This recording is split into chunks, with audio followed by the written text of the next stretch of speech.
এরকম মনমরা হয়ে বসে আছো কেন? না না, কিছু হয়নি। দাও দেখি, মুড়িটা দাও। এই নাও। কিন্তু কি জন্য মুখ ভার তা তো বললে না? সকালে নবীনের দোকানে সব পৌঁছে দিয়ে এলাম, সসের বোতল, আচার, জুস। হ্যাঁ, সে তো দেখতেই পেলাম। আর নতুন কি কি অর্ডার দিল নবীনদা, সব ঠিক করে লিখে এনেছো তো? নবীন আর নতুন কোনো অর্ডার দেয়নি। কেন গো, সেদিন যে বাড়ি বয়ে বলে গেল আরো বেশ কিছু অর্ডার দেবে। বললাম তো দেয়নি। কতবার এক কথা বলতে হবে তোমাকে? রাগ করছো কেন? নবীনদা কি কিছু বলেছে তোমাকে? হ্যাঁ বলেছি তো, বলেছে আর আমাদের থেকে কিছু নেবে না। কেন নেবে না? কেন কেন তা আমি কি করে জানবো? আমাদের জিনিস বিক্রি করে নাকি ওর লাভ হচ্ছে না। আমাদের বানানো জিনিস যেহেতু কোনো নামকরা কোম্পানির বানানো নয়, তাই নাকি বিক্রি কম হচ্ছে। এ আবার কেমন কথা? নামি কোম্পানির জিনিস হলেই বুঝি ভালো হবে? আমাদের জিনিসগুলো আমরা কত যত্ন নিয়ে তৈরি করি, একটুও প্রিজারভেটিভ থাকে না, শরীরের জন্যও ভালো। এসব বলে কি হবে? লোকজন যদি না কেনে তো কি আর করা যাবে? মানুষ নামি কোম্পানি খোঁজে, আমাদেরকে কে চেনে? আমাদের লোকে বিশ্বাস ভরসা করবে কেন? তাহলে আমরাও আর ওই নবীনের দোকানে জিনিস দেব না। সে না হয় না দিলাম, কিন্তু তাহলে আমাদের জিনিস বিক্রি হবে কি করে? পাড়ার লোকে দু একটা জানে, কিন্তু তাতে তো আর পেট চলবে না। তুমি চিন্তা করো না, আমরা শহরের অন্য দোকান দেখব। ঠিক বলেছ, তাই করতে হবে। সকালেই ভ্যানে করে কিছু স্যাম্পেল আমি শহরের দোকানে দিয়ে আসবো। সব ঠিক হয়ে যাবে, তুমি এত ভেবো না গো।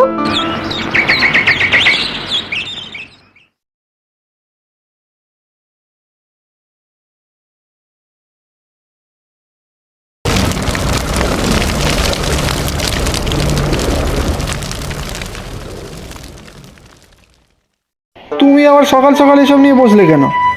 একই কিছু বিক্রি নেই, তার উপর আবার নতুন কিছু তৈরি করে শুধু শুধু টাকা নষ্ট। না গো, নষ্ট কেন হবে? নতুন নতুন দোকানে যাবে, কয়েকটা খাবারের হোটেলেও দেখাবো। তাই ভাবলাম নতুন এক ধরনের টক ঝাল আচার বানাই, যদি পছন্দ হয়। কি যে হবে! নতুন দোকান কি আর আলাদা কিছু বলবে? শহরের লোক আরো বেশি বেশি করে নামি দামি কোম্পানির জিনিস ব্যবহার করে, আমাদের সেখানে কোনো আশা নেই। তুমি আগেই এত ভেঙে পড়ো না, আগে চেষ্টা তো করি। কারখানার চাকরিটাও এই ব্যবসার ভরসায় ছেড়ে দিলাম। এখন যদি ব্যবসাটা না চলে তাহলে তো না খেয়ে মরবো। তিথি দিদিকে একবার ফোন করব। বোকার মতো কথা বলো না তো। তিথি দিদিমণি এসে কি করবে? সে কি তোমার সাথে আচার বানাবে, নাকি দুয়ারে দুয়ারে আচার বিক্রি করবে? তাও ঠিক। আচ্ছা তুমি রাগ করো না, আমি সব শিশি বোতল বাক্সে ভরে ভ্যানে তুলে দিয়েছি, তুমি বেরিয়ে পড়ো। আজ এই আচারটা তৈরি করে রাখবো, কাল নিয়ে যেও। আমি বরং নবীনদার সাথে আরো একবার কথা বলে আসি। কিন্তু দাদা, এ কথা তো তুমি আগে বলনি। আগে প্রয়োজন হয়নি তাই বলিনি। আমি কি করব বলো? লোকজন যদি না কেনে সেটা তো আর আমার দোষ নয়। শুধু শুধু এসব জিনিস রেখে দোকানের জায়গা আটকানো। যারা কিনতে আসবে তাদের না হয় একটা শিশি তুমি মাগনা দেবে, খেয়ে ভালো লাগলে পরের বার তারা দাম দিয়ে কিনবে। বাবারে বাবা, আমি কি দানছত্র খুলেছি নাকি যে বিনামূল্যে জিনিস দেব? ওসব পারবো না। আমরা কত যত্ন নিয়ে জিনিস বানাই, বাজার চলতি সস, আচার, এগুলোর থেকে আমাদের বানানো জিনিসের মান অনেক বেশি, এতটুকু প্রিজারভেটিভ নেই। দেখো, এসব কথা আমাকে বলে লাভ নেই। যারা কিনবে তারা তো তোমার বাড়ি গিয়ে দেখবে না যে তুমি কি দিয়ে বানাচ্ছ। তারা জিনিসের গায়ে কোম্পানির নাম দেখবে। এরকম হলে আমাদের মতো সাধারণ অল্প পুঁজির উদ্যোগীরা যাব কোথায়? সে আর আমি কি করব?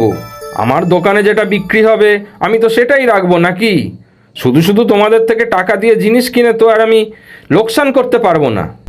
আমাকে প্রথমেই টাকা দিতে হবে না, বিক্রি হলে দিও। দেখো বাপু, তোমরা আমার এই গ্রামের বলে তোমাদের বানানো আচার সস আমি বিক্রি করেছি, কিন্তু নিজের ক্ষতি করে তো আমি ব্যবসা চালাতে পারবো না। তবুও এত করে যখন বলছো, 2 শিশি আচার আমি রাখবো, তবে যদি বিক্রি হয় তবেই টাকা পাবে। এভাবে ভেঙে পড়লে কি চলবে বলো? তা কি করব? আনন্দে হাত তুলে নাচবো? দেখো, এই মাসটা হয়তো খারাপ যাচ্ছে, তারপরে আবার সব ঠিক হয়ে যাবে। পুরস্কারের টাকা আর জমানো যা ছিল তাই দিয়েই তো ব্যবসাটা খুললাম। এই কয়েক মাস তো ভালোই চললো বলো, ব্যবসা থেকে যা লাভ হয়েছে সেটা এখনো আছে। সে আর কটা টাকা, কয় মাস যাবে তাতে? কারখানার চাকরিটা ছাড়া খুব ভুল হয়েছে। এবার যে কি হবে? কাল শহরের কত দোকানে ঘুরলাম, কোনো লাভ হলো না, কেউ ফিরেও তাকালো না। ভাবছি আবার কারখানার মালিকের সাথে কথা বলি, যদি কাজটা ফেরত পাই। আমি একটা কথা বলবো? দেখো, আবার কোনো বায়না করে আমার মাথা খেও না। তোমার কথা মতো যা শিখতে চেয়েছো বাধা দেইনি, কিন্তু লাভের লাভ কি কিছু হলো? সমস্ত পুঁজি দিয়ে যাও বা ব্যবসাটা শুরু করলাম, সেটাও বন্ধ হতে বসেছে। তোমার কথায় মত দেওয়াটাই আমার ভুল হয়েছে। এভাবে বলো না, আমিও তো চাই ব্যবসাটা দাঁড়িয়ে যাক। তাই তো বলছি, চলো না এই যে গ্রামের মুখে বড় রাস্তার সামনে ভ্যানটা নিয়ে বসি। ওখানে বসলেই সবাই কিনবে তার কি মানে? কিনতেও তো পারে, চেষ্টা করে দেখতে অসুবিধা কোথায়? চলো না একটিবার। ঠিক আছে, কাল যাব না হয়, তবে কারখানার মালিকের সাথেও একবার কথা বলতে হবে। কখন থেকে তো দাঁড়িয়েই আছি, কেউ আসছেই না। আসবে গো আসবে, এত ধৈর্য হারালে হবে না। আপনাদের কাছে কি কি আছে?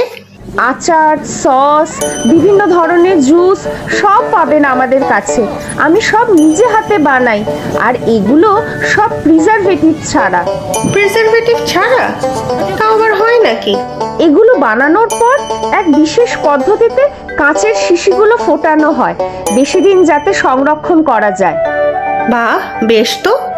প্রিজারভেটিভ না থাকলে তো সেটা শরীরের জন্য ভালো, আর জিনিসটাও অনেক দিন থাকে।